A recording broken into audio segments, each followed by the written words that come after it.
আমাদের প্রত্যেকের ক্ষেত্রে আইনের সমান অধিকার দেওয়া হয়েছে, কিন্তু আমরা জানি না।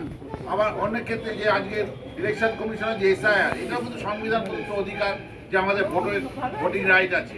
কী কারণে আমরা ভোটিং রাইট পেতে পারি সেগুলোর ব্যাখ্যা দেওয়া আছে। আজকে যদি আমরা রাইট টু এমপ্লয়মেন্ট বলি, right two education, right two religious, মানে আমাদের ধর্মের অধিকার রক্ষা করার কথা, সেখানে কিন্তু সংবিধানে বলা আছে।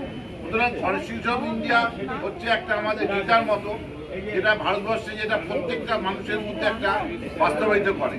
অন্যদিক থেকে যেরকম আমরা সংবিধান দিবসে যদি আমরা দেখি যে আজকে যেসব ক্ষেত্রে দেখা যাচ্ছে যে আজকে আমাদের মানুষের সচেতনতা সেভাবে নেই।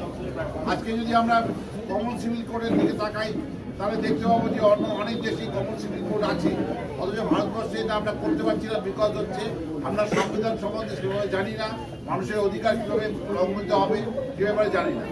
আজকে যদি সংবিধান দিবসে যদি ভারত মাতার পুজো করতে হয়, তাহলে আমাদের সংবিধানকে জানতে হবে, সংবিধানকে পড়তে হবে এবং বিভিন্ন জায়গায় গ্রামে গঞ্জে বিভিন্ন জায়গায় গিয়ে আমাদের সংবিধান সম্বন্ধে আলোচনা করতে হবে। এইগুলো